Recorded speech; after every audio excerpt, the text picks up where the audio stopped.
My husband made me take care of his niece and hid my passport so I cannot leave. Now he is homeless and paying the consequences. My husband became the legal guardian to his sister's daughter 2 months ago. She lost her single mom last year. My in-laws took her in, but they were too old. That was when my husband became her legal guardian despite my concerns. He told me that he would take care of her completely. We got married a year ago after 15 years of dating. I had a very successful career in a very physically and mentally demanding field. I had to travel a lot. We wanted to start a family and I agreed to be a stay-at-home mom. I quit my job a few months into the marriage when I got pregnant. Sadly, I had a miscarriage. Then his sister died and everything is on hold.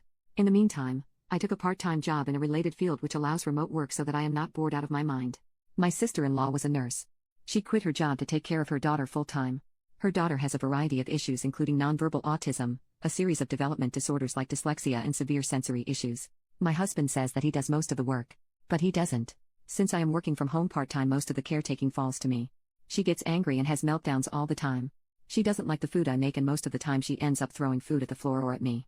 I am at my wit's end and it is just so emotionally exhausting. Around December 15th, my husband was working late and asked me to take care of dinner. She is very picky about food. The slightest change in texture or taste from what she is used to can cause a meltdown. She threw the plate at my feet and I ended up bleeding.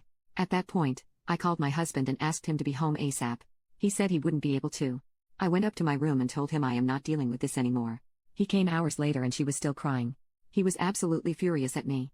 He called him heartless and irresponsible. I told him I have had enough of both of their ungrateful behavior and told him that I am going to my mom's and I wouldn't be back until New Year's. He panicked and tried to apologize but I left. He called me every day asking me to come back. I finally came back and he told me that my stunt had forced him to use all available leaves to stay home with her. He told me that he was glad I was back. I told him that I contacted my former company and got my old job back and it starts next Monday. It is in office and requires a lot of travel. He asked me who was supposed to stay at home as she cannot be left alone. He has no more leaves and full-time caretakers are too expensive. I told him he promised to take care of everything when he became her guardian and that it was his problem. As you can guess, my family supports me and his family thinks I am being extremely selfish. So I am asking for judgment from impartial strangers. Update: I wish I could say things got better. My husband took a few days off to interview special needs nanny/caretakers. He ended up finding a good and experienced person to take on the job. He hired her for 9 to 6 weekdays. One day, she ended up saying she cannot make it for a couple of days due to an emergency. My husband had a meeting he couldn't miss and asked me to look after his niece for the day. I refused and he took my car keys while I was getting ready and left before I noticed so that I could not go to work. I grew up with a narcissistic, gaslighting father who did stuff like this all the time.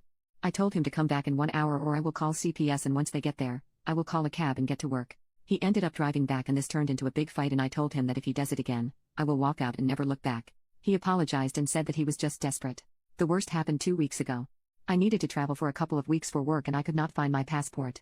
I am a very organized person and I knew that I did not misplace it. I ended up calling the non-emergency helpline. They ransacked the house and found the passports hidden in his gym bag. It is a crime to steal passports and they asked me if I wanted to press charges.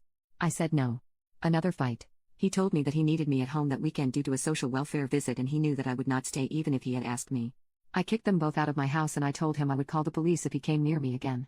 My house is a premarital asset, thank God for that. I told him that I would be filing for divorce.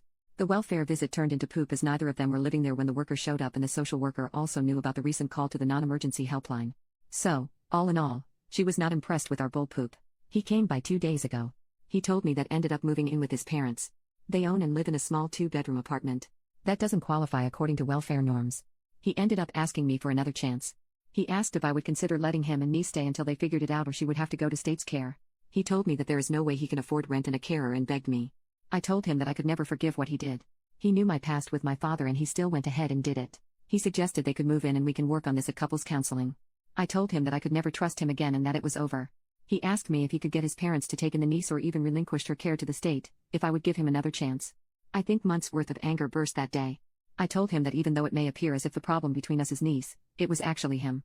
He didn't ask me before taking her in. He did nothing to help. He waved my concerns away whenever I felt burnt out.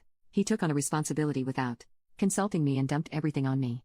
He chose to take my keys. He chose to hide my passport. I told him things may have been different. Him, my niece and I may have adapted and become a family if he hadn't made the wrong choice, at my expense, at every turn. I told him to get out of my house. It was over and I never want to see any of them ever again. I still don't know if what I am doing is right or wrong. I know people wanted some sort of happy ending, but it is what it is. I still have not started the divorce proceedings yet, but I will soon. For now, I am taking a break as it has been a very emotional and draining couple of weeks.